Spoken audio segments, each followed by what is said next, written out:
लेकिन यहां पर instead of giving this diagram we should rather show this light in the form of particles in this way. ये particles आकर hit करेंगे। Plus हमने और क्या क्या चीजें कही, एक बार मैं फटाफट रिमाइंड करवा देता हूं आपको। बेटा हमने ये कहा कि हर एक फोटोन से, these are one one photon each, हर फोटोन से आपका सिर्फ एक ही इलेक्ट्रॉन इजेक्ट हो सकता है।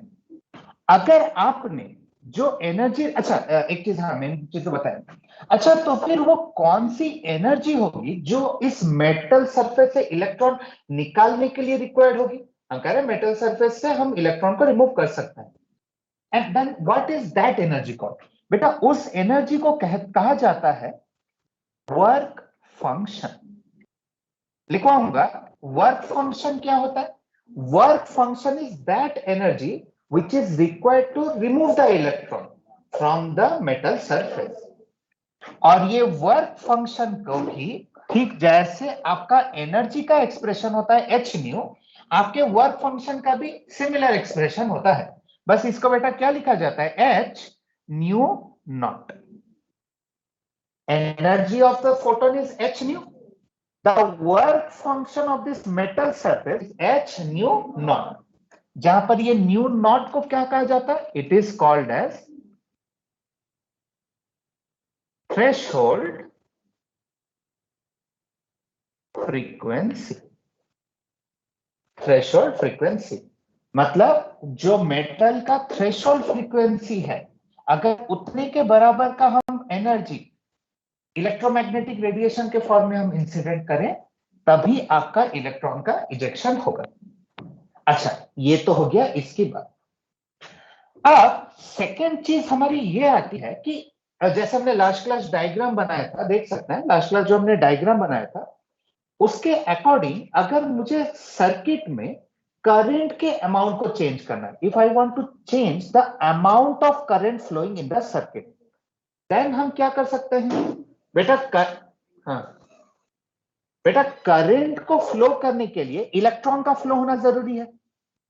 करंट का फ्लो होगा सर्किट के अंदर जब इलेक्ट्रॉन का फ्लो होगा, तो इसका मतलब जितना ज्यादा इलेक्ट्रॉन फ्लो होगा उतना ही ज्यादा करंट फ्लो करेगा सर्किट में, और जितने कम इलेक्ट्रॉन्स फ्लो करेंगे उतना ही कम करंट होगा सर्किट में।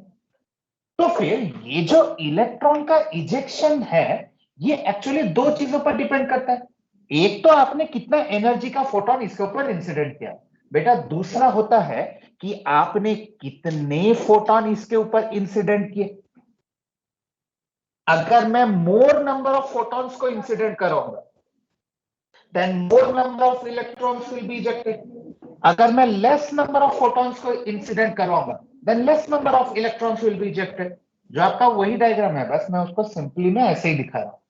और अगर मैं ज्यादा फोटॉन्स को इंसिडेंट करवाऊंगा तो और ज्यादा इलेक्ट्रॉन्स का इजेक्शन होगा। तो this is the overall idea of photo electric effect. ठीक है, तो एक एक करके बेटा इसके जो कैरेक्टरिस्टिक्स है या फेनोमेना है उसको लिखेंगे कि क्या लिखा था लास्ट क्लास है?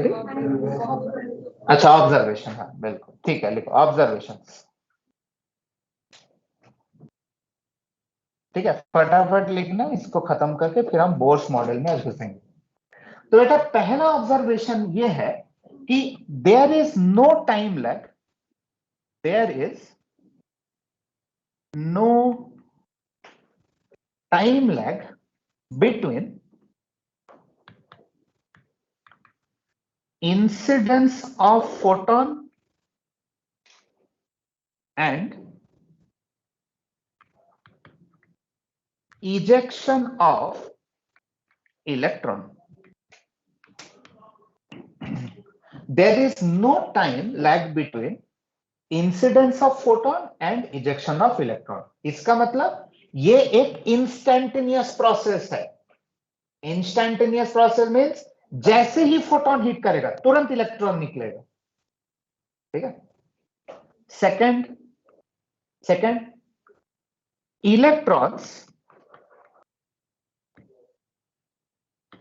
can only be ejected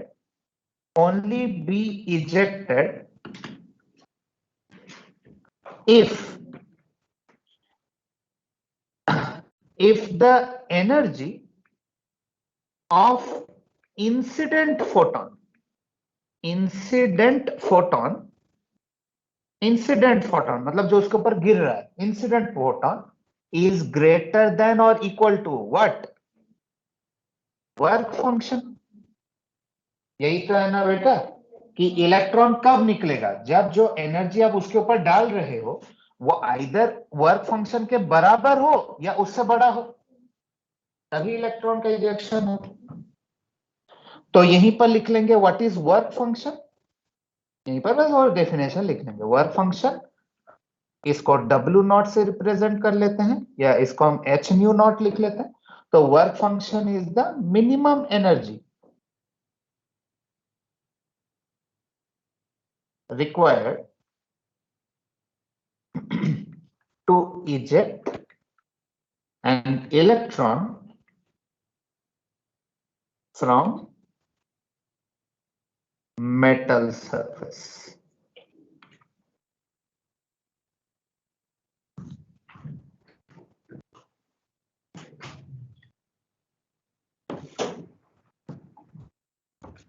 Minimum energy required to eject an electron from metal surface. और न्यू नॉट को भी लिख लेना, इसको थ्रेशोल्ड फ्रीक्वेंसी कहते हैं न्यू नॉट को।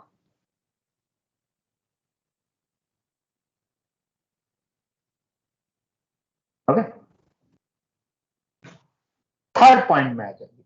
थर्ड पॉइंट कहता है कि the number of photo electrons. अच्छा, ये फोटो इलेक्ट्रॉन्स क्या है? फोटो इलेक्ट्रॉन्स क्या है? फिर इलेक्ट्रॉन्स तो होता था, फोटो इलेक्ट्रॉन्स क्या है? बेटा देखो, ये जो इलेक्ट्रॉन है ये फोटॉन्स के वजह से इजेक्ट हो रहा है ना, इसलिए इनको कहा जा रहा है photoelectron. These electrons are called as photoelectrons. So the number of photoelectrons ejected is directly proportional, number of photoelectron is directly proportional to what? Intensity of electromagnetic radiation.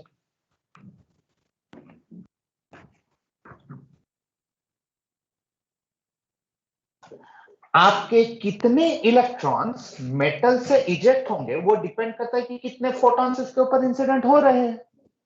और ये जो number of photons हैं इसको हम classify किससे करें या इसको कैरेक्टराइज किससे करें? From intensity. इंटेंसिटी मतलब कितने फोटॉन्स आपके सरफेस के ऊपर गिर रहे हैं। अगर इंटेंसिटी ज्यादा है then more photons are striking the surface, intensity कम है तो less photons are striking the surface. तो इसलिए कितना इलेक्ट्रॉन इजेक्ट होगा वो उसके इंटेंसिटी पर डिपेंड करता है। फोर्थ पॉइंट में आ जाइए। फोर्थ पॉइंट में आ जाइए।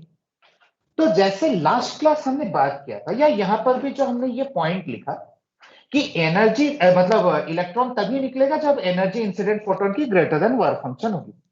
अच्छा, तो फिर वो जो एक्स्ट्रा एनर्जी होगा मतलब वर्क फंक्शन के बराबर हमने दे दिया तो इलेक्ट्रॉन तो निकल जाएगा, तो जो एक्स्ट्रा एनर्जी रहेगा वो कहां जाएगा?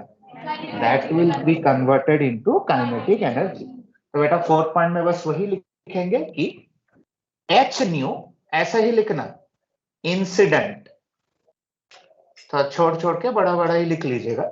मतलब ये हुआ energy of incident radiation will be equals to H nu not.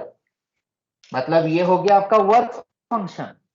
Work function और जो एक्स्ट्रा एनर्जी है वो कहां चला जाएगा? Of the photo electron. Electron है ना, photo electron.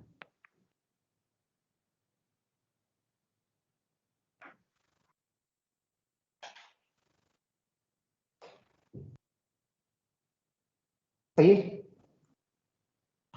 So these are the observations and conclusions based on the photoelectric effect. तो बेटा आप देखो इसी के ऊपर हम अब खेलेंगे। या कैसे खेलेंगे देखिए। तो हमारा हो गया, इतना ही है, इससे ज्यादा कुछ नहीं। और मेनली अगर मैं कहूं यही दो सबसे इंपॉर्टेंट पॉइंट्स हैं इसका, यही दो सबसे इंपॉर्टेंट पॉइंट्स हैं। अच्छा बेटा देखो इस लास्ट पॉइंट को थोड़ा हम देखते हैं। तो हमने लिखा H nu equals to H nu naught plus kinetic energy. लेकिन काइनेटिक एनर्जी का तो हमें फॉर्मूला पता होता है, हाफ mv²। अच्छा ये भी जान लीजिए, जब ये आप हाफ mv² लिख रहे हो, इसका मतलब क्या है, ये m जो है बेटा, ये मास ऑफ इलेक्ट्रॉन है and v is the velocity of the electron. तो ठीक है, तो अब अगर मैं आपको यहां से वेलोसिटी का एक्सप्रेशन निकालने को कहूं, तो we have this expression, we want to find the expression for velocity. तो कैसे करेंगे, पहले इसको उधर भेजेंगे, इसको ऊपर, इसको नीचे, और फिर स्क्वायर को हटाने के लिए क्या करेंगे, रूट लगाएंगे। तो देखिए क्या होगा, क्या v का एक्सप्रेशन हो जाएगा h new minus h nu not का होल ट्वाइस, 2 ऊपर चढ़ेगा, m नीचे आएगा और एक अंडर रूट चढ़ेगा। याद नहीं रखना है, जो करवा रहा हूं उसको समझना है। बिल्कुल ऐसा नहीं कि आपको याद रखना है ये फॉर्मूला, अंडरस्टैंड। याद आपको कौन सा फॉर्मूला रखना है, सिर्फ ये वाला, फोर्थ वाला, ठीक है ना बेटा। अब एक चीज और करते हैं, तो अब हम एक अगर प्लॉट बना, इसके बीच में प्लॉट बनेंगे, again will use this equation only.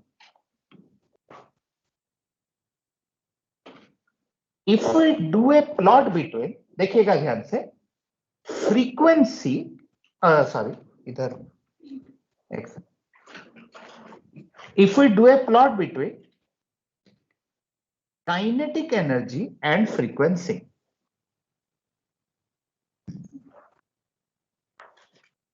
Kinetic energy and frequency. अच्छा मैं हेल्प कर देता हूं, या फिर आप फोर्थ इक्वेशन को ही देख लो। बेटा ध्यान से देखना एक चीज, आपको काइनेटिक एनर्जी को रखना है वाई एक्सिस पे, आप एक्स पे भी रख सकते थे, कोई प्रॉब्लम नहीं है, लेकिन मैंने वाई एक्सिस पर रखा। तो काइनेटिक एनर्जी आपका वाई एक्सिस पर होगा, आपका फ्रीक्वेंसी, फ्रीक्वेंसी क्या है, फ्रीक्वेंसी ये है, ये तो थ्रेशोल्ड फ्रीक्वेंसी है, फ्रीक्वेंसी तो ये है। तो इसके और इसके बीच में हम प्लॉट करना चाहते हैं। तो बेटा क्योंकि ये जो काइनेटिक एनर्जी है, इसे हमें वाई एक्सिस पर रखना है, तो क्या मैं इस इक्वेशन को थोड़ा सा ऐसे में ट्विक करूं, कि क्या मैं लिखूं कि kinetic energy is H nu minus H nu not. इससे क्या होगा, देखिए आप खुद देखो, ये हो गया आपका y, क्योंकि y एक्सिस पर है, ये हो गया आपका x, तो ये क्या हो जाएगा, स्लोप हो जाएगा, स्लोप हो जाएगा, और ये क्या हो जाएगा, ऐसा होगा। तो इसका मतलब, लेकिन पूरा नहीं हुआ अभी भी, देखिए ठीक है, तो ये स्लोप हो जाएगा, ये उसका इंटरसेप्ट होगा। लेकिन बेटा देखो इंटरसेप्ट क्या है, इसका मतलब क्या, मुझे नेगेटिव वाई एक्सिस में जाना पड़ेगा, क्योंकि आपका इंटरसेप्ट नेगेटिव है। तो इसका मतलब क्या, यही कहीं पर माइनस एच न्यू नॉट होगा। समझ में आ रहा है सबको। अगर बेटा इंटरसेप्ट पॉजिटिव होता, या अगर प्लस एच न्यू नॉट होता, तो आपका कर्व कहीं यहां से शुरू होता, ऐसे शुरू होता, बट नेगेटिव है तो वो तो यहां से शुरू होगा। तो इसलिए देखिए, your graph will be a straight line, but it will pass like this, और इसका स्लोप क्या होगा, एच होगा, स्लोप।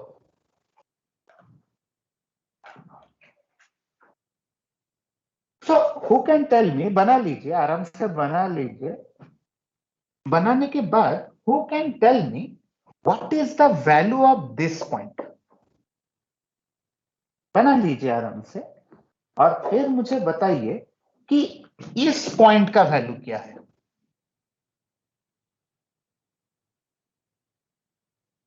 y, हाँ तो वहां पर उसका वैल्यू कितना है, तो y इक्वल्स टू 0 का मतलब क्या है, काइनेटिक एनर्जी 0। तो बताओ ना यहाँ का वैल्यू कितना है,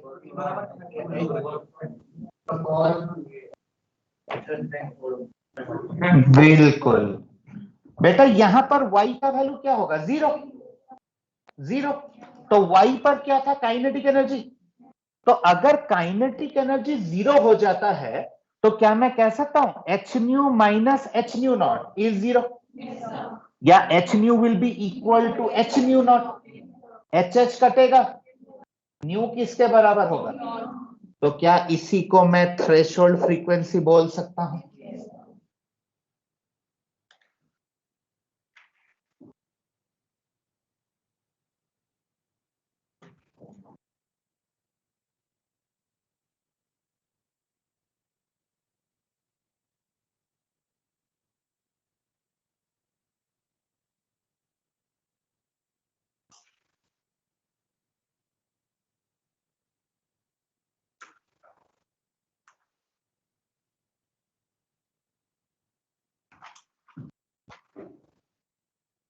ठीक है, वो बना लो बना।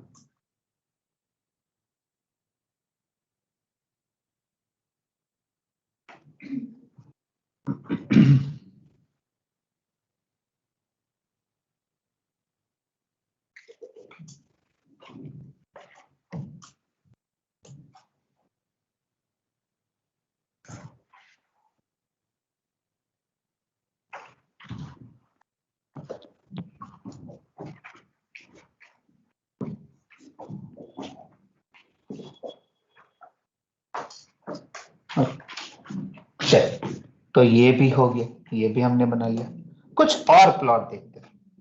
अच्छा, what about keeping those point in front of you, जो आपने थर्ड और फोर्थ पॉइंट आपने लिखा था उसको अपने सामने ध्यान में रखते हुए आप मुझे कोई बताए कि अगर मैं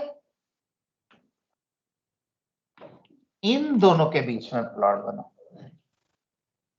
if we do a plot between kinetic energy of electron या फोटो इलेक्ट्रॉन वर्सेस सॉरी क्या कर रहा हूँ, सॉरी सॉरी सॉरी क्या कर रहा हूँ, दिमाग खराब। बिटवीन इंटेंसिटी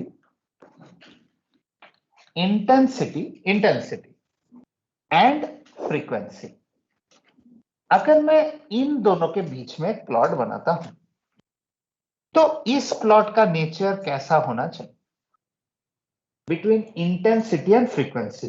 तो थिंक अ लिटिल बिट। क्या बेटा फ्रीक्वेंसी, अच्छा फ्रीक्वेंसी जो है वो तो एनर्जी का रिप्रेजेंटेशन है, frequency is the representation of energy, E equals to H nu. और इंटेंसिटी तो डिपेंड करता है नंबर ऑफ फोटोन के ऊपर, कितने फोटोन आके गिर रहे हैं मेटल सरफेस के ऊपर।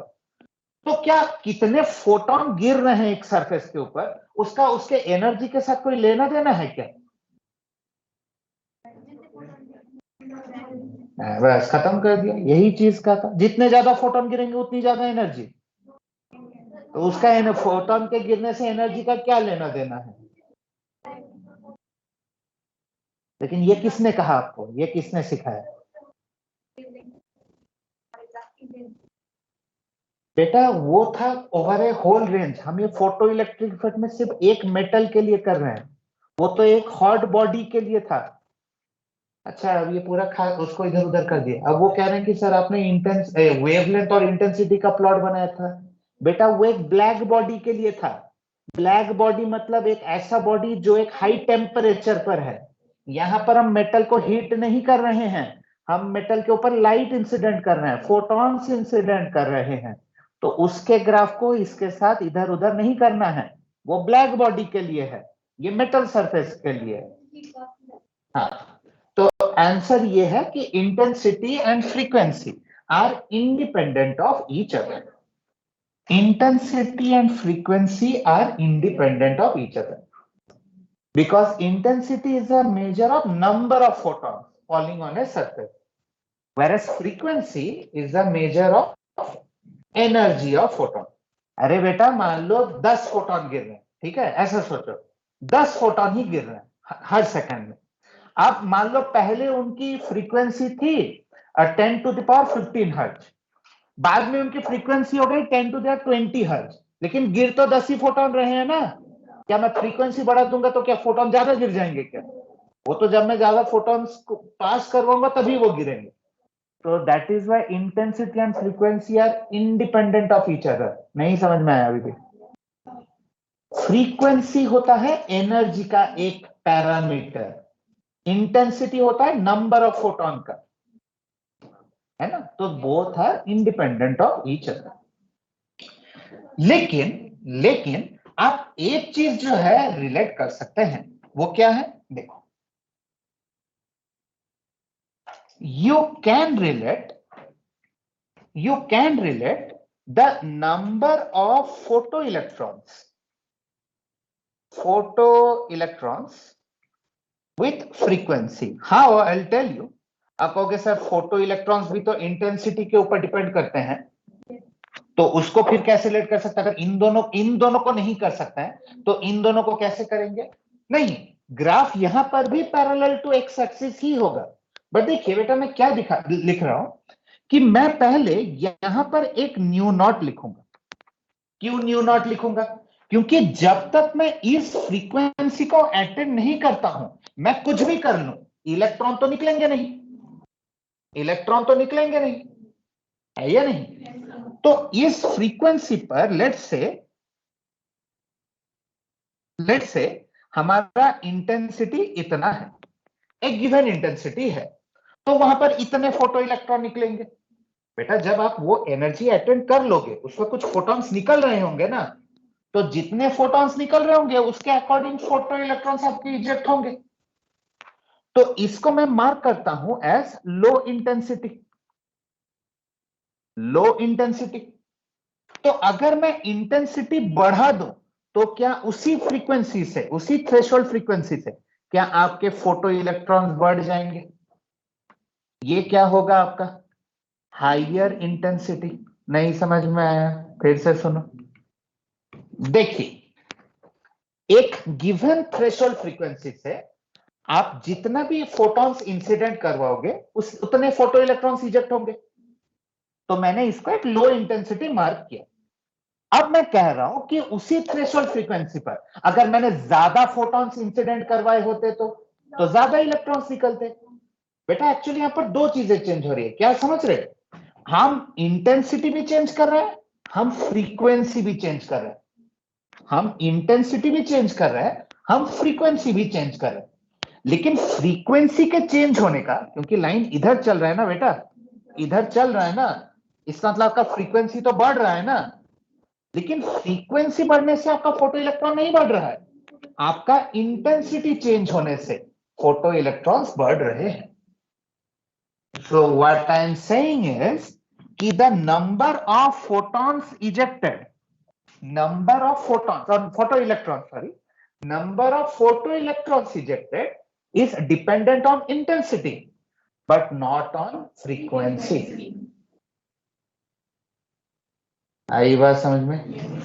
Number of photoelectrons ejected, कितने फोटो इलेक्ट्रॉन्स निकलेंगे, वो डिपेंड करता है कितने फोटॉन्स गिर रहे हैं उसके ऊपर, ना कि उन फोटॉन्स की एनर्जी कितनी है। ठीक? So these are the graphs related to your photoelectric effect. हालांकि मुझे लगता नहीं एक दो ग्राफ के अलावा आपके बुक में गिवन होगा, इसलिए एक और ग्राफ भी दिखाऊंगा।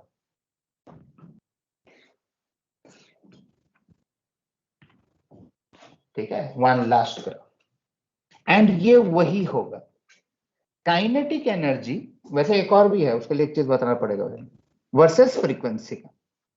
अच्छा, ये ग्राफ तो हम पहले ही देख चुके हैं, काइनेटिक एनर्जी वर्सेस फ्रीक्वेंसी। लेकिन यहां पर बेटा मैं एक और चीज करूंगा, I will draw this graph for 3 different metals. समझिए बात को बेटा, एक येलो लाइन जो है वो एक मेटल को रिप्रेजेंट करता है। एक पर्टिकुलर मेटल का एक पर्टिकुलर थ्रेशोल्ड फ्रीक्वेंसी होगा, एक पर्टिकुलर मेटल का एक पर्टिकुलर थ्रेशोल्ड फ्रीक्वेंसी होगा, दूसरे मेटल का कुछ और थ्रेशोल्ड फ्रीक्वेंसी होगा, तीसरे मेटल का कुछ और थ्रेशोल्ड फ्रीक्वेंसी होगा। ऐसे मैंने दिखाया। ये काफी अच्छा क्वेश्चन बन सकता है, क्योंकि बेटा यहां पर हम मेटल भी कौन सा चूज करेंगे पता है? We will use these 3 metals, potassium, rubidium and caesium. और अगर आपको थोड़ा सा आइडिया हो तो ये जो तीनों ही मेटल्स हैं ये एल्कली मेटल को बिलोंग करते हैं, एल्कली फैमिली को। तो अब मैंने ये तीनों मेटल क्यों दिया और इसका इससे क्या लेना देना है? जब आप इसके बाद वाले चैप्टर में पीरियोडिक क्लासिफिकेशन में पढ़ेंगे तो आपको पता चलेगा कि डाउन द ग्रुप जाने पर आयोनाइजेशन एनर्जी घटती है। Down the group ionisation energy घटने का मतलब क्या है कि इलेक्ट्रॉन को निकालना इंक्रीजिंगली इजी होता जा रहा है। लिथियम से जितना मुश्किल होगा सोडियम में और आसान, पोटेशियम में और आसान, रुबिडियम में और इजी है, सीजियम में और इजी है, बढ़ता जाएगा। तो अब अगर मैं ये तीनों मेटल को चूज करूं और मैं आपको ये गेस करने को कहूं कि बताओ ये जो तीनों ग्राफ हैं ये कौन सा ग्राफ किस मेटल के लिए होने वाला है, तो कैसे करेंगे? देखिए कॉमन सेंस यूज करना बेटा। जो आपका पहला ग्राफ है क्या इसका थ्रेशोल्ड फ्रीक्वेंसी सबसे मिनिमम है? पहला जो येलो लाइन है, और जो लास्ट वाला येलो लाइन है उसका थ्रेशोल्ड फ्रीक्वेंसी सबसे ज्यादा है। मीनिंग समझेगा उसका, थ्रेशोल्ड फ्रीक्वेंसी ज्यादा मतलब ज्यादा एनर्जी लगेगा इलेक्ट्रॉन को निकालने के लिए। थ्रेशोल्ड फ्रीक्वेंसी कम मतलब कम एनर्जी पे ही इलेक्ट्रॉन निकल जाएगा। तो कौन सा ग्राफ किस एलिमेंट के लिए होना चाहिए? पहला होगा आपका सीजियम के लिए, ये होगा रुबिडियम के लिए, और ये होगा पोटेशियम के लिए, because rubidium is lower in the series, in the family. आ रहा है समझ में? एल्कली मेटल में ये होता है।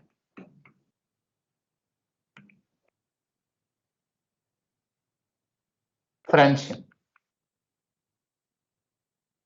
Alkali metals.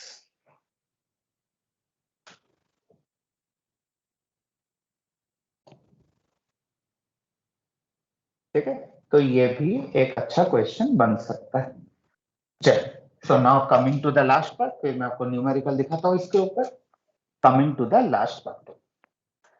अच्छा देखिए, तो फिर से मुझे हल्का सा वो पुराना डायग्राम बनाना पड़ेगा।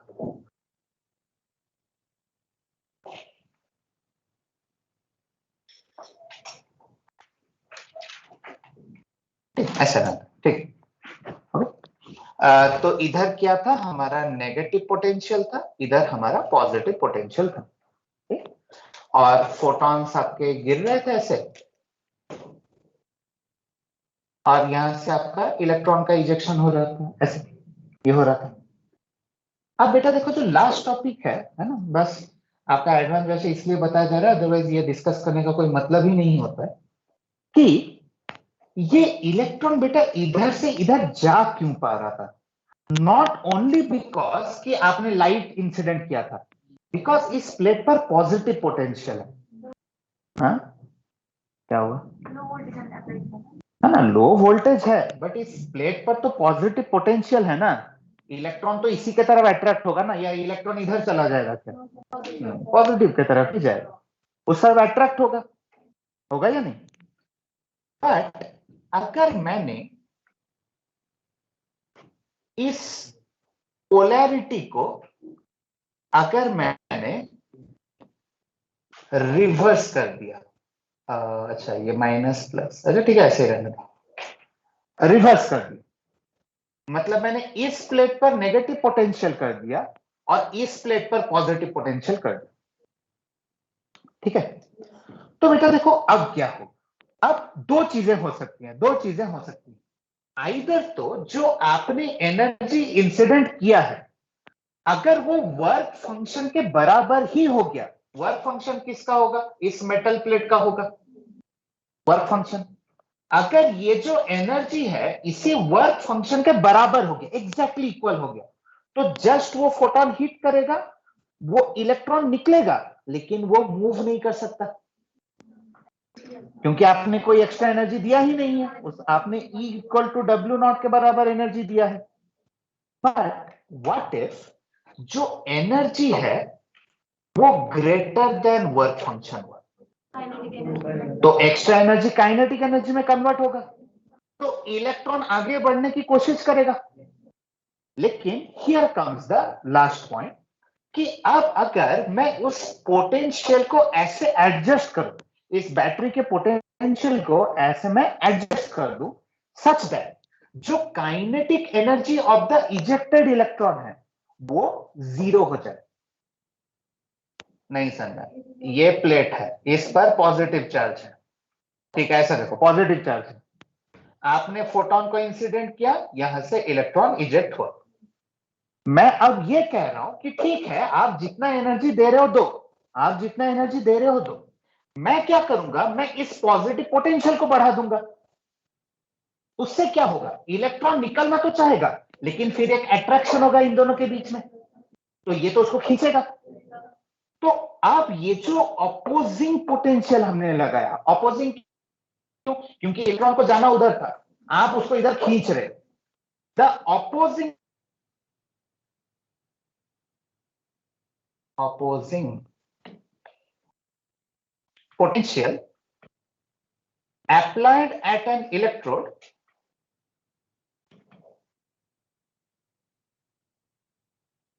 such that kinetic energy of ejected electron becomes zero. This opposing potential is called as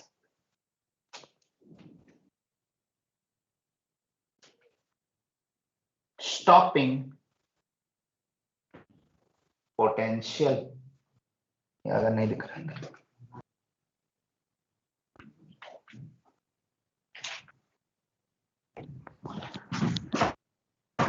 this opposing potential is called as stopping potential.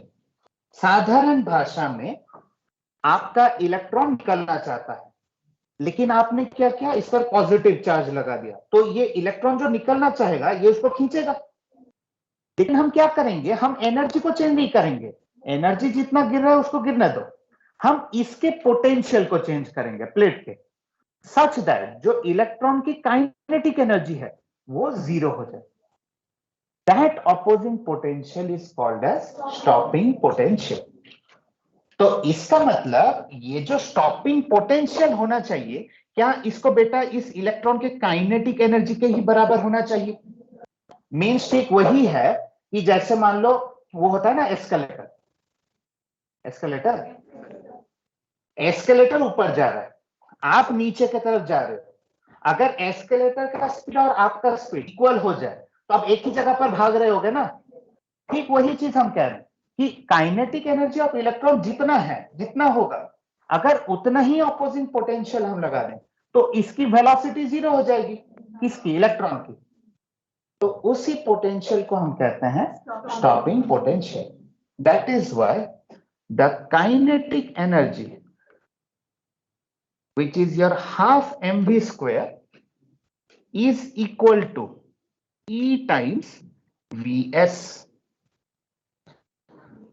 where this Vs is called as stopping potential. अगर आप सोच रहे हैं sir ये आपने क्या लिख दिया, EVS का क्या मतलब है, बता देता हूं। बेटा देखो, अलग अलग तरह की एनर्जीज होती हैं फिजिक्स में, kinetic energy, potential energy, gravitational energy, pressure volume energy, कई तरह के एनर्जीज होते हैं। इसे कहा जाता है electrical energy. Electrical energy, electrical energy का एक बेसिक फॉर्मूला होता है Q टाइम्स V। सुना है कभी? ठीक है, कोई बात नहीं। Electrical energy given by Q times V। Q times V है, Q is the charge and V is the potential difference. मतलब जो प्लेट के बीच में, दो प्लेट के बीच में अगर कोई एक चार्ज है तो वो चार्ज कितना फास्ट मूव करेगा वो डिपेंड करता है, एक तो चार्ज का मैग्नीट्यूड कितना है Q, और आपने दोनों प्लेट पर कितना पोटेंशियल एग्जर्ट कर रखा है, तो Q टाइम्स V। तो उसी V को हम स्टॉपिंग पोटेंशियल कह रहे हैं, और यहां पर आप मूव किसको करवा रहे हो, इलेक्ट्रॉन को। तो E is the charge on the electron, E times Vs. ठीक है,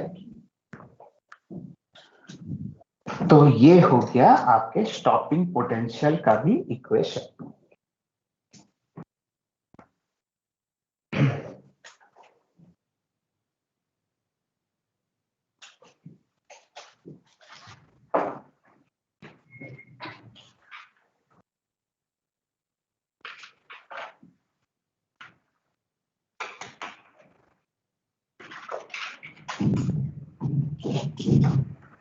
तो चल, तो अब हम देखते हैं कि इस पर हमारा न्यूमेरिकल कैसे आता है। लिखेंगे अब आप क्वेश्चन।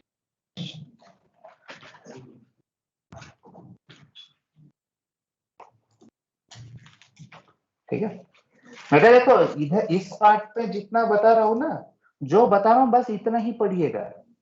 आपको जो लग रहा होगा सर असाइनमेंट क्यों नहीं दे रहे हैं, अगर आपको लग रहा है तो एक तो मैं किसी को आंसर नहीं देता हूं, ठीक है, क्योंकि आप पहली बार पढ़ रहे हो, मैंने 9 बार पढ़ाया है और मैंने रैंक 100 भी प्रोड्यूस किया है, इसलिए मैं आंसर नहीं दूंगा। जब जरूरत होगी मैं दूंगा। क्वेश्चन लिखिए।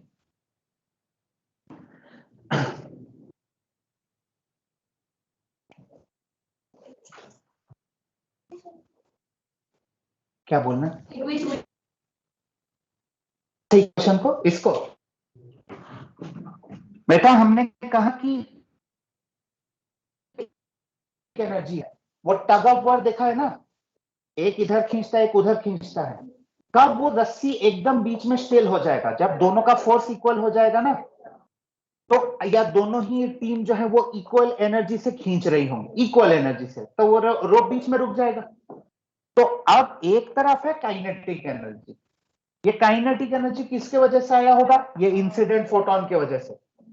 और उसको हम रोक कैसे रहे, हम इस इलेक्ट्रॉन को रोकेंगे कैसे, कोई खींचने के लिए तो कुछ वायर नहीं है ना पीछे, हम पोटेंशियल देकर ही, अपोजिंग पोटेंशियल देके ही इसको खींच सकते हैं। तो इस काइनेटिक एनर्जी का एक्सप्रेशन क्या ये नहीं होता है क्या, इसी भी काइनेटिक एनर्जी का एक्सप्रेशन यही होता है। और ये जो अपोजिंग पोटेंशियल है, मतलब जो पोटेंशियल एनर्जी है बेसिकली, उसको कैसे कैलकुलेट किया जाता है, Q टाइम्स V। यहां पर Q क्या है, Q इज चार्ज, पर चार्ज किसका चार्ज है, इलेक्ट्रॉन का चार्ज, इसलिए E। और जो आपने ये अपोजिंग पोटेंशियल लगाया होगा उसी को हम लिख रहे हैं V या Vs, स्टॉपिंग पोटेंशियल। ठीक है, लिखिए। A light of wavelength lambda strikes a metal surface and maximum kinetic energy of electron is 1 electron volt.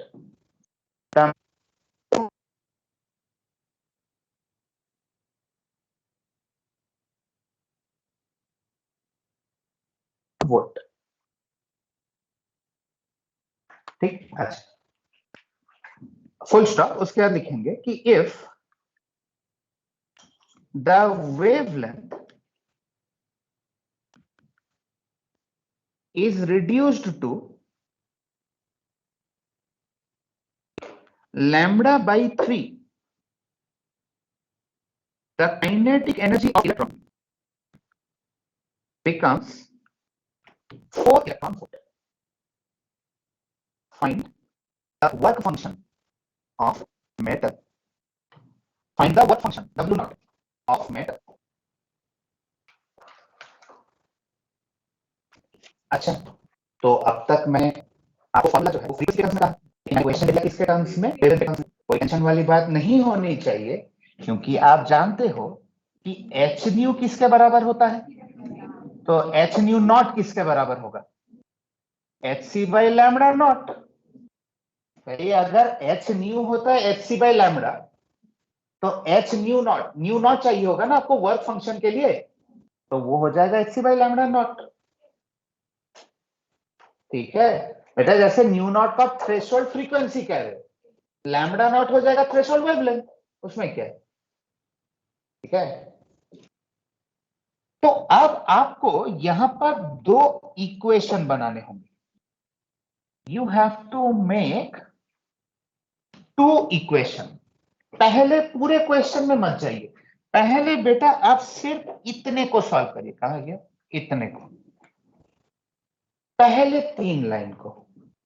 क्या कह रहा है, a light of wavelength lambda strike से मेटल सरफेस को स्ट्राइक किया, और जो इलेक्ट्रॉन की मैक्सिमम काइनेटिक एनर्जी, मतलब कुछ काइनेटिक एनर्जी से निकला इलेक्ट्रॉन, वो काइनेटिक एनर्जी कितना है। तो क्या मैं इसके बेसिस पर क्या मैं फोटोइलेक्ट्रिक इक्वेशन एक रास्ता हूं। हमारा फोटोइलेक्ट्रिक इक्वेशन क्या है, h nu equals to h nu naught plus kinetic energy. Base equation तो यही है, बेस इक्वेशन। लेकिन बेटा देखो, हमें जो इंसिडेंट लाइट है उसका फ्रीक्वेंसी नहीं गिवन है, हमें सब गिवन है, वेवलेंथ गिवन है लैम्डा के फॉर्म में। तो क्या मैं नहीं लिख सकता h C by lambda equals to, आपको एच न्यू नॉट लिखने की जरूरत नहीं है। क्यों, क्योंकि आपको फाइंड ही वो करने को कह रहा है,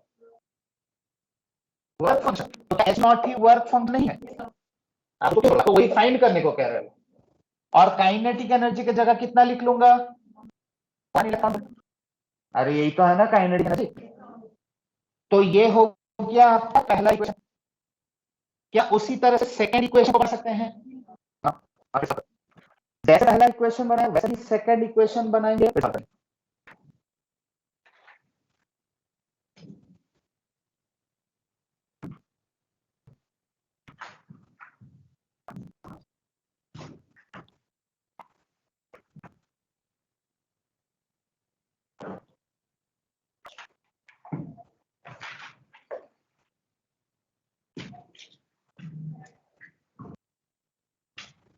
सेकंड वाले में वेवलेंथ कितना है, तो इसके जगह कितना लिखेंगे, लैम्डा बाई 3 लिखेंगे। तो 3 कहां चला जाएगा,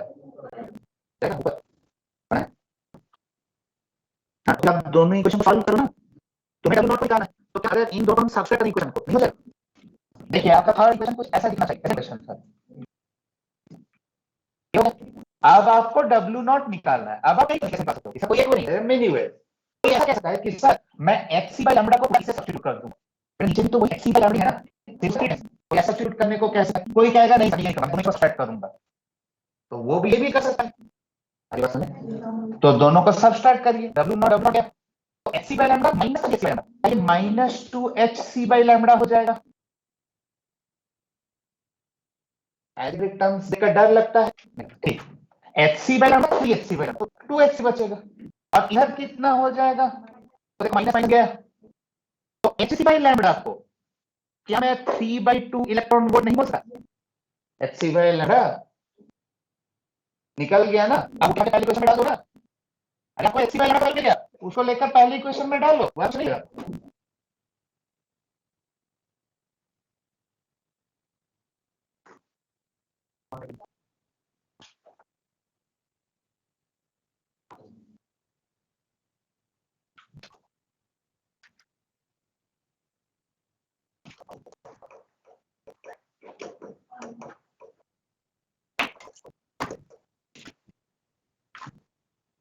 So 3 is nothing but 1.5 electron volt.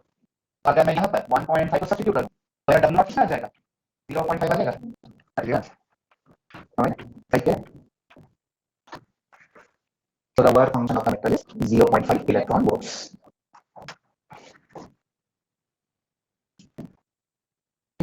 एक और question,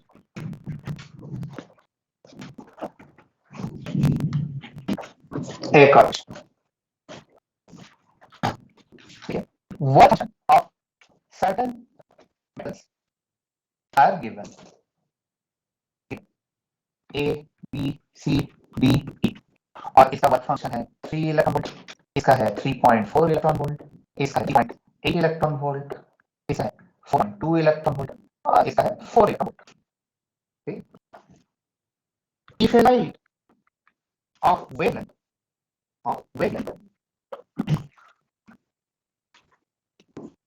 300 nanometre. If I light of wavelength, थोड़ा सा बढ़ाना पड़ेगा, 400 कर दो। एक रुक जाओ, हिसाब करना।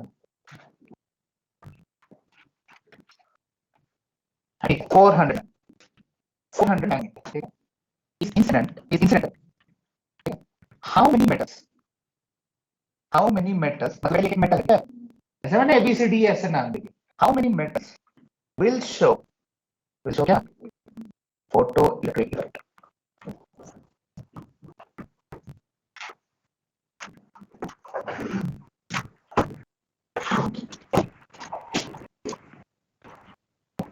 मैंने ये बताया हुआ है, बिल्कुल बताया हुआ, सोच।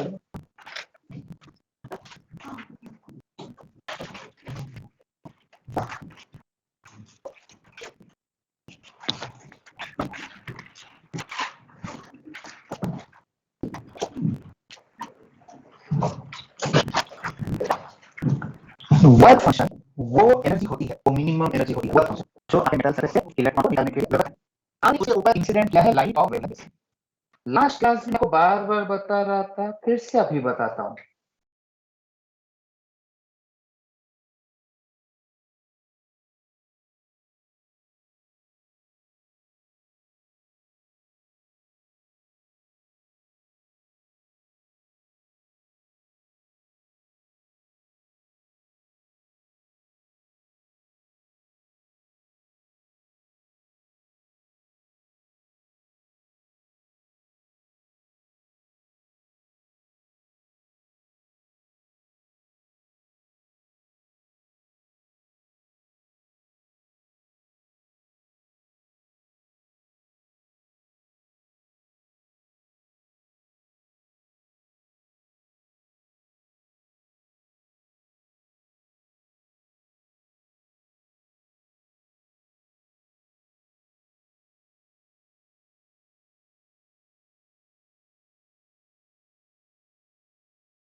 wavelength, frequency, wave number, these are nothing but representation of energy.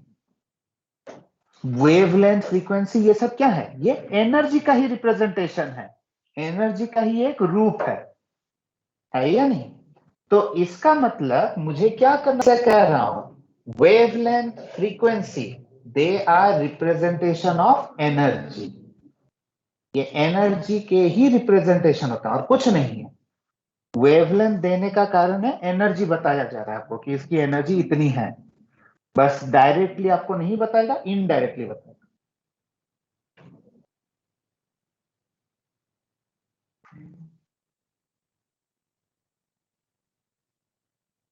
ठीक है, तो बेटा 400 नैनोमीटर कितने एनर्जी के बराबर होगा? देखो इधर इलेक्ट्रॉन वोल्ट में गिवन है, इसलिए तो समझ में आ रहा है क्यों आपको वो इलेक्ट्रॉन वोल्ट वाला ये बताया गया था। तो क्या पुट करेंगे? 12500, कुछ बुक में 400 भी यूज करता है, अपॉन वेवलेंथ, लेकिन तो एंगस्ट्रॉम में होना चाहिए। तो कोई बात नहीं, 400 नैनोमीटर गिवन है, क्या मुझे एक जीरो ही बढ़ाना है? 1 नैनोमीटर इज 10 एंगस्ट्रॉम। मतलब क्या इसको हम सिर्फ 4000 से डिवाइड कर देंगे? ये हो गया आपका इलेक्ट्रॉन वोल्ट, ये काटो तो ये कितना हो जाएगा? देखो 4 से डिवाइड कर दो, 3.1125।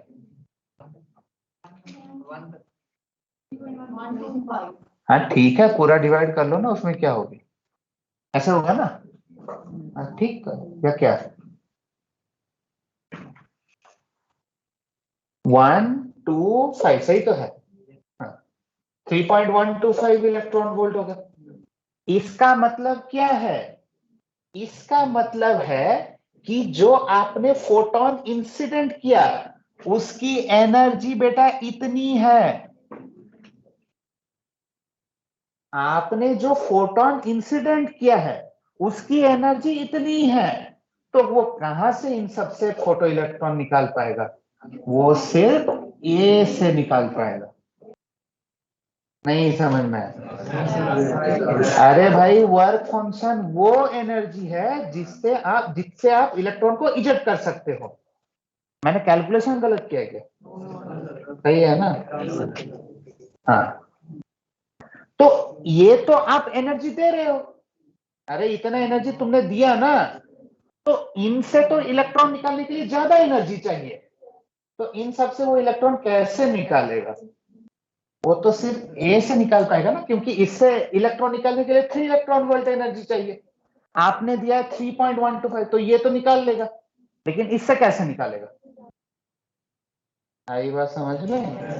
तो your answer will be A 1।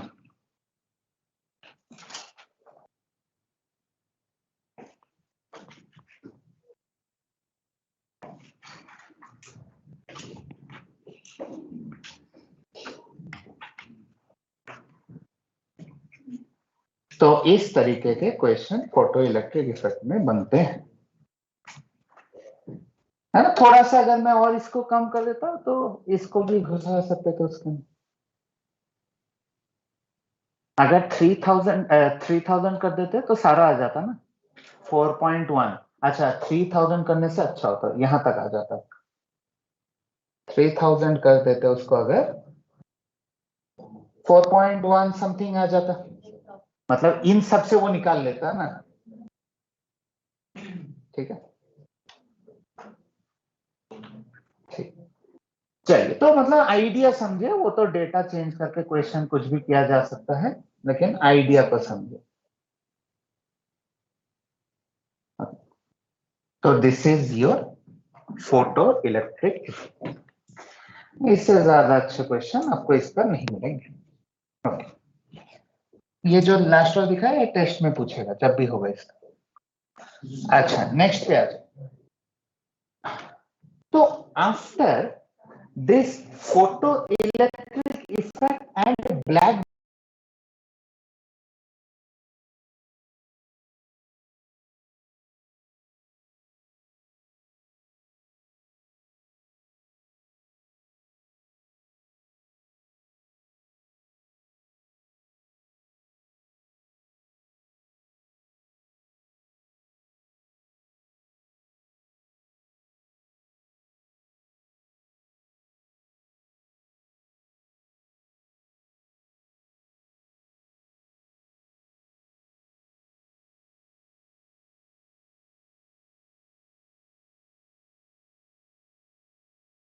Body radiation, इतना लोगों को पता चल गया कि जो इलेक्ट्रॉन्स होते हैं या लाइट होता है, सॉरी नॉट इलेक्ट्रॉन्स, लाइट जो होता है उसका डुअल बिहेवियर होता है। इट वाज नाउ डेफिनेटेड कि लाइट का डुअल बिहेवियर ही होता है। एक तीसरा फेनोमेना हमने लिखा था जो लाइट के डुअल बिहेवियर को प्रूव करता है, एटॉमिक स्पेक्ट्रम। लेकिन हम पहले उसको डिस्कस नहीं करेंगे, वो भी है, लेकिन उसको पहले डिस्कस नहीं करेंगे। एक्चुअली एटॉमिक स्पेक्ट्रा को और क्लियरली समझने के लिए पहले हमें अब जाना पड़ेगा इनटू बोहर्स मॉडल।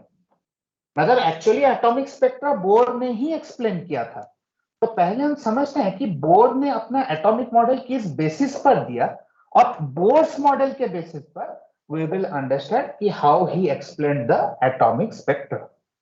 ठीक है, तो नेक्स्ट लिखिए development of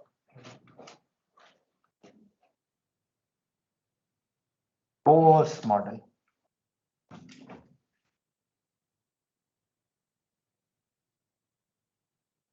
development of Bohr's model.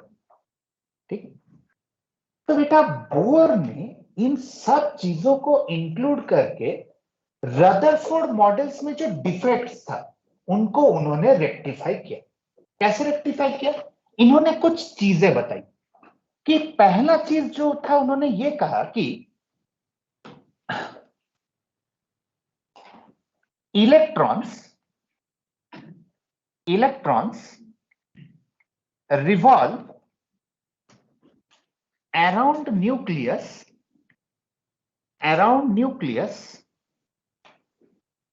In a fixed path. मतलब देखिए, उन्होंने जो मैक्सवेल का क्वेश्चन था उसको उन्होंने खत्म कर दिया। कैसे? रदरफोर्ड ने गलती ये की थी, मतलब ठीक है ये भी गलत, मतलब सही नहीं है, इसमें भी एक और चीज अब आता हूं उस पर, लेकिन बोर ने कह दिया कि ये सब भूल जाओ कि इलेक्ट्रॉन एक चार्ज बॉडी दूसरे चार्ज बॉडी की तरफ घूमेगा तो वो स्पाइरल पाथ फॉलो करेगा, ऐसा कुछ नहीं है। इलेक्ट्रॉन एक फिक्स्ड पाथ में घूमता रहेगा। ठीक है, फिक्स्ड पाथ कॉल्ड ऑर्बिट। और क्यों फिक्स्ड रहेगा उसका भी रीजन है, in a fixed path called orbit. So Bohr introduced the concept of orbit. ठीक है, लेकिन ये जो बोर्स मॉडल है इसका एक बहुत ह्यूज लिमिटेशन है कि this model is only valid for single electron species. थोड़ा सा मैं समझाता हूं, कुछ नहीं है, सिंपल चीज है। Single electron species, mono electron species, single electron species के लिए ही वैलिड है। मतलब ऐसा नहीं है कि आप इस मॉडल से हीलियम, नाइट्रोजन, ऑक्सीजन इनको एक्सप्लेन कर पाएंगे, नहीं। You can only explain the facts about single electron species. What do mean by single electron species? देखिए बेटा, जैसे हाइड्रोजन, क्या हाइड्रोजन में एक ही इलेक्ट्रॉन है? बेटा हम हीलियम को एक्सप्लेन नहीं कर सकते हैं, लेकिन हीलियम प्लस को कर सकते हैं। क्यों हीलियम प्लस? हीलियम का एटॉमिक नंबर 2, 2 इलेक्ट्रॉन होता है, लेकिन एक निकाल देंगे। आप फिर देखो, जस्ट मैं एटॉमिक नंबर एक एक करके बढ़ाऊंगा। हाइड्रोजन, हीलियम, हीलियम के बाद क्या आता है? तो लिथियम पर क्या लिखूंगा? 3 इलेक्ट्रॉन होते हैं, 2 निकाल दिया, एक बचा। बेरिलियम पर 4 इलेक्ट्रॉन होते हैं, 3 निकाल दिया। तो आप इस तरह फिर आप और भी आगे जा सकते, boron plus 4, like that you can do that. Means it is only applicable to single electron species, mono electronic species. Okay? Bore ने कहा कि मैं इसके आगे बता भी नहीं पाऊंगा, मैं एक का बता सकता हूं, एक के आगे क्या होगा वो मैं नहीं बता सकता।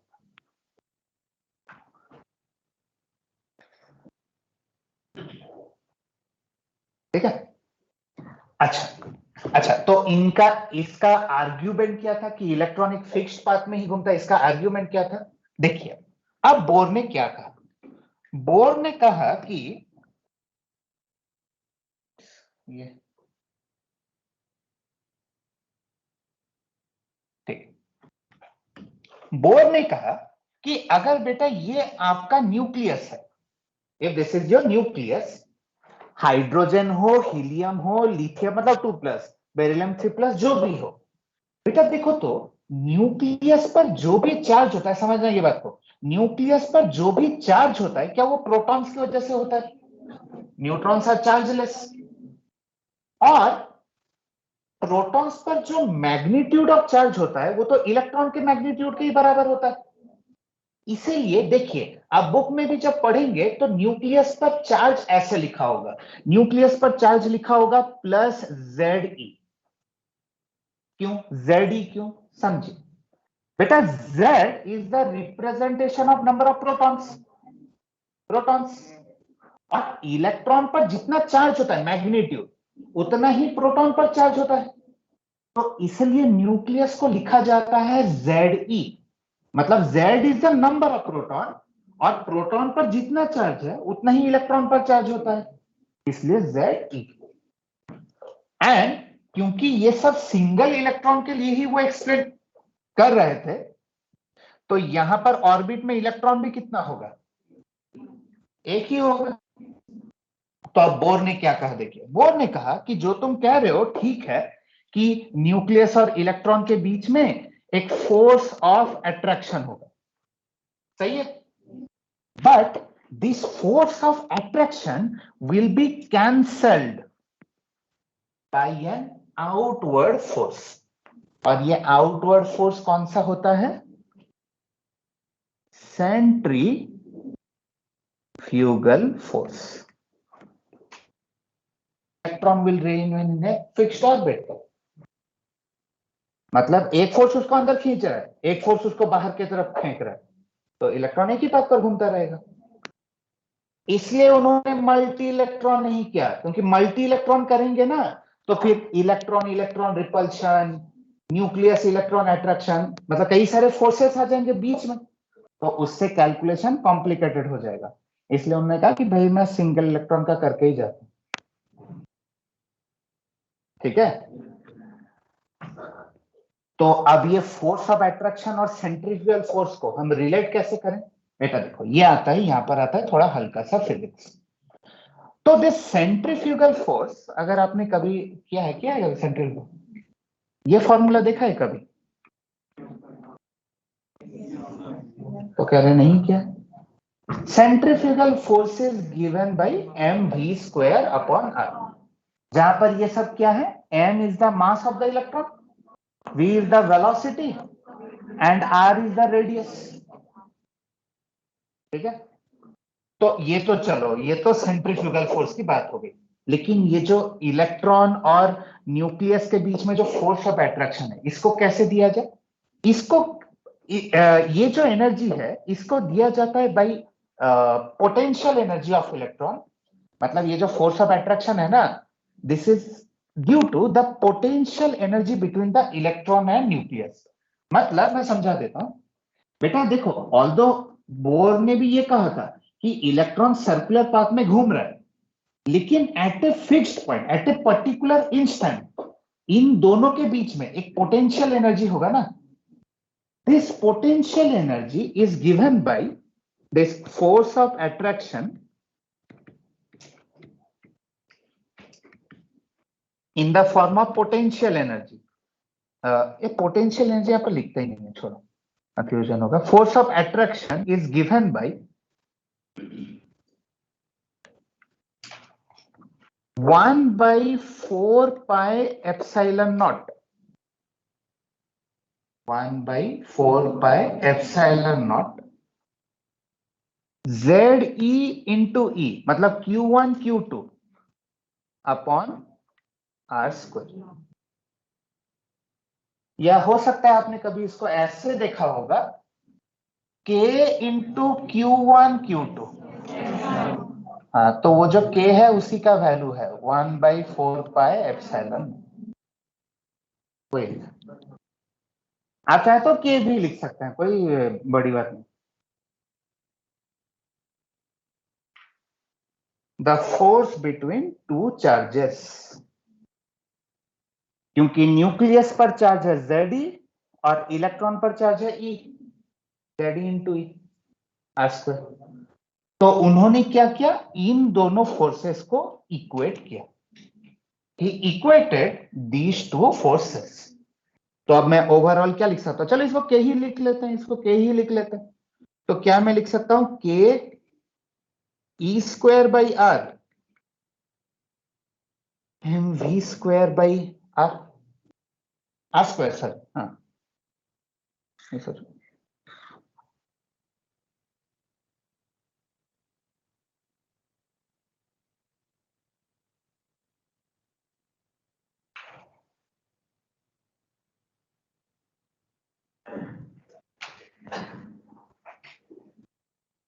ठीक है, और दूसरा, तो ये था पहला point.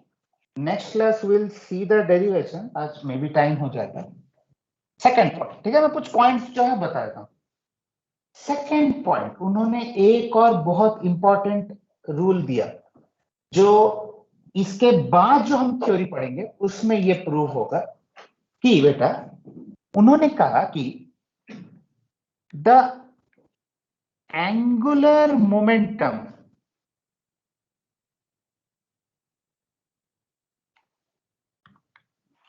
of an electron in any in any orbit is quantized।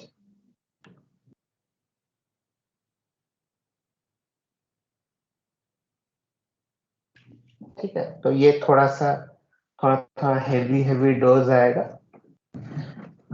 तो ये सेकंड पॉइंट क्या कह रहा है बेटा, वो कह रहा है एंगुलर मोमेंटम, कोई दिक्कत नहीं, समझते हैं धीरे धीरे।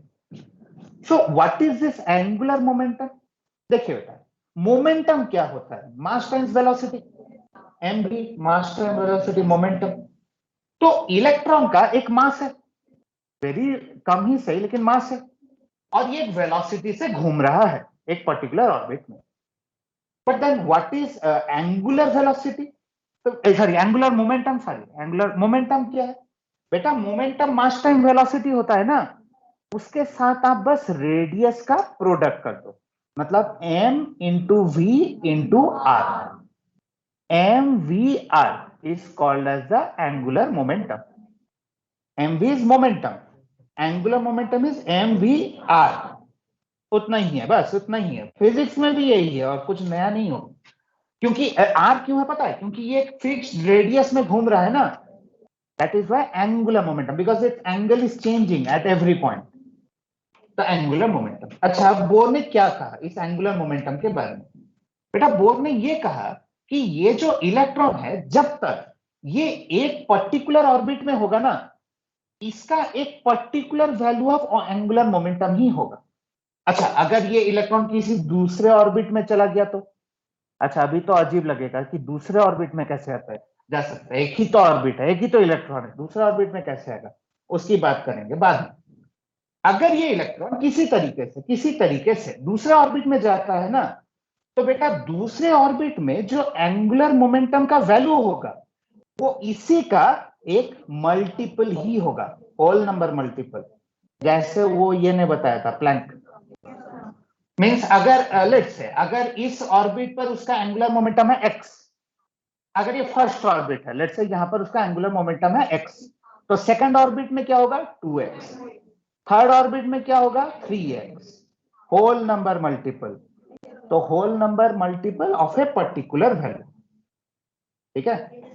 और सिर्फ उन्होंने ये स्टेटमेंट नहीं दिया था, आप चाहे ये स्टेटमेंट भूल ही जाएं, लेकिन सर पर केले गिरेंगे काफी सारे, तो सो ही गए सच में, इसलिए ऐसे सो नहीं रहे थे। So this angular momentum is given by mvr equals to n times h upon 2 pi. This is the second formula. And how do we prove that angular momentum is quantized? बेटा h upon 2 pi का value fix होगा, क्योंकि h तो constant है, 2 pi भी constant है, तो ये वैल्यू कांस्टेंट होगा। और n है इंटीग्रल वैल्यू 1 2 3 4। तो इस फॉर्मूला और इस फॉर्मूला को यूज करके बोर ने दुनिया भर के चीज एटम के बारे में निकाल लिया। Radius, velocity, frequency, energy, time period, wave number, सब इन्हीं दोनों फॉर्मूला से कैलकुलेट हो जाएगा। देखेंगे बाद में, ज्यादा टेंशन नहीं है। तो अगर याद रख सके तो अच्छी बात है, लेकिन this has to be remembered. और बस एक थर्ड पॉइंट करके खत्म करूंगा। लिखिए थर्ड पॉइंट में, बस उसी पर छोड़ेंगे इसको, कि जैसे मैं कह रहा था कि इलेक्ट्रॉन तो इसी ऑर्बिट में है, तो ये इलेक्ट्रॉन दूसरे ऑर्बिट में कैसे आ सकता है? जा सकता है। बोर ने ये कहा कि एक एटम में देखिए, we will prove this also later on. एक एटम में इनफाइनाइट नंबर ऑफ ऑर्बिट्स होते हैं। जो अब तक आपको एटम का पिक्चर बताया गया है ना, वो ऑलमोस्ट गलत है। एक एटम का सेंटर यहां से शुरू करके इस गैलेक्सी के एंड तक भी हो सकता है, ठीक है? एंड